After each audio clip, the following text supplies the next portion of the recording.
Hey, Pastor Steve Waldron here with one of my favorite kind of books, a manners and customs books.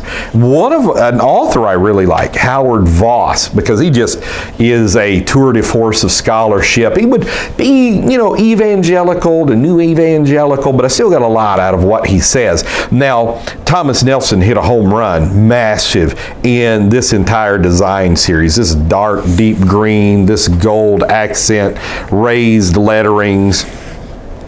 And it's a series they've put out, of which a New Illustrated Bible Manners and Customs is part of that. Obviously, if there was a New Illustrated Bible Manners and Customs, there was a Illustrated Bible Manners and Customs. But what this does is it just really helps open the door to understanding. It's like the backstory behind the Bible. Like, you'll read about the Persians and some of the attributes of the Persians. What did it mean when it said the law of the Medes and the Persians? And even some things that are cultural that may not even be in the Bible. There was just their culture that they lived. It's just interesting to know those things. Now, obviously, you have to watch and make sure that there's no hidden agendas, and usually there's not. Usually it's just a rote exercise of saying we have studied archaeology for the past century, we've looked at bas reliefs, we've read writings from the ancient Near East, and here's how they did things. This is how nomads lived. Here's how Bedouins lived, and things like this. Even the binding has the green and gold. And maybe I'm partial to green and gold because that was my high school, the Mighty Morrow Mustangs. That was my high school thing. But I just like the deep green and gold. So traces everyday life from Genesis to Revelation, covers food, clothing, warfare, housing, and much more. More than 400 full-color and black and white photographs. So how the people of the Bible really lived. I've just opened it up to a random page. Now, it's not going to be like a Bible dictionary in that it's not in alphabetical order per se. You would really have to use the table of contents or in the back to look up really what you want. Now, in my opinion, this is the kind of book that you could read 15 minutes a night for a while and really learn a whole lot. Like, this is how we know about biblical people. This is the Cyrus cylinder and the black obelisk of Shalmaneser.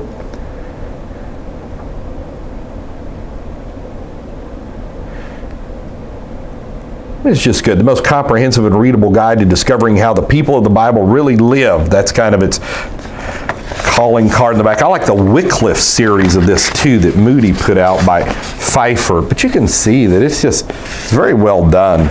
Now, and I know this is a few years old. The information's going to be pretty much timeless. If you want to keep up with the information as it comes out, just go on biblicalarchaeology.com. People like the Bible Review or Biblical Archaeology Review. I've gotten it for a few times over the years, and then I don't get it because it's just a little too liberal for my taste. But the biblicalarchaeology.com I really get a lot out of. Here's some of the full color pictures. And this just helps in visualizing as you're reading the Bible, or if you're a preacher or a teacher. Maybe you've never been to the Holy Land, or if you have, maybe you haven't been to these spots, or maybe you've never seen it from this angle. And it just helps you get a feel. Like the Jordan River, is a very crooked river, goes down to the lowest place on earth, maybe a lot of typology there. Was it typologically significant that the nation of Israel went through the Red Sea? And it's a type of baptism, Red Sea, blood, remission of sins. Without the shedding of blood, there's no remission of sins, stuff like that. I'll show you some more pictures here, just as good. You'll see like a Roman mile marker.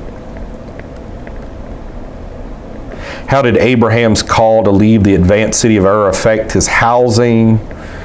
Was having more than one wife the exception of the rule in the time of the patriarchs? What kind of clothing did the Hebrews wear during their 400 years in Egypt? So, just some neat stuff like that. Really like it. Like here's family life, betrothal. what is that? Is that kind of like engagement? Is it somewhere between engagement and marriage, which is more likely after the betrothal ceremony, the woman was called a wife, could become a widow if her husband died, could be divorced or put to death for adultery. The marriage itself might take place up to a year after betrothal. So, and that's fascinating just with Mary and Joseph, and that could have been put to death. Joseph's, like being a just man, decided not to do that. If Jesus was properly swaddled and did indeed look like a little mummy, he might easily have been placed in a manger like this one in the Good Samaritan Inn on the road to Jericho. So that's just, I'll show you that little manger there. As a matter of fact, at the Good Samaritan Inn on the road to Jericho. Ancient little hotel they found there. Could have been what Jesus was referring to, as a matter of fact. Maybe not. But I had a friend of mine, Steve Cole, great preacher, one of the most amazing Christian minds I've ever met. And he says, isn't it amazing that when Jesus was born, he was swaddled, and then at his death, he was swaddled as well. And he was looking at some custom that maybe they kept some of these swaddling bands from your birth were reserved for your burial as well, and some different things. So good stuff here. What can I say? Rome and Italy and the career of Paul. That would be fascinating. Roman soldier picture on a stone monument in Ephesus. I'll show you that. That's kind of a cool picture, especially like when you're teaching on Roman, the complete armor Paul would have been referring to. I'm not sure if the Jews actually wore armor, so I'm not sure if he was talking to a Jewish soldier at that moment. In Ephesians 6, writing to Ephesus, it was probably a Roman soldier, because they were just stationed everywhere.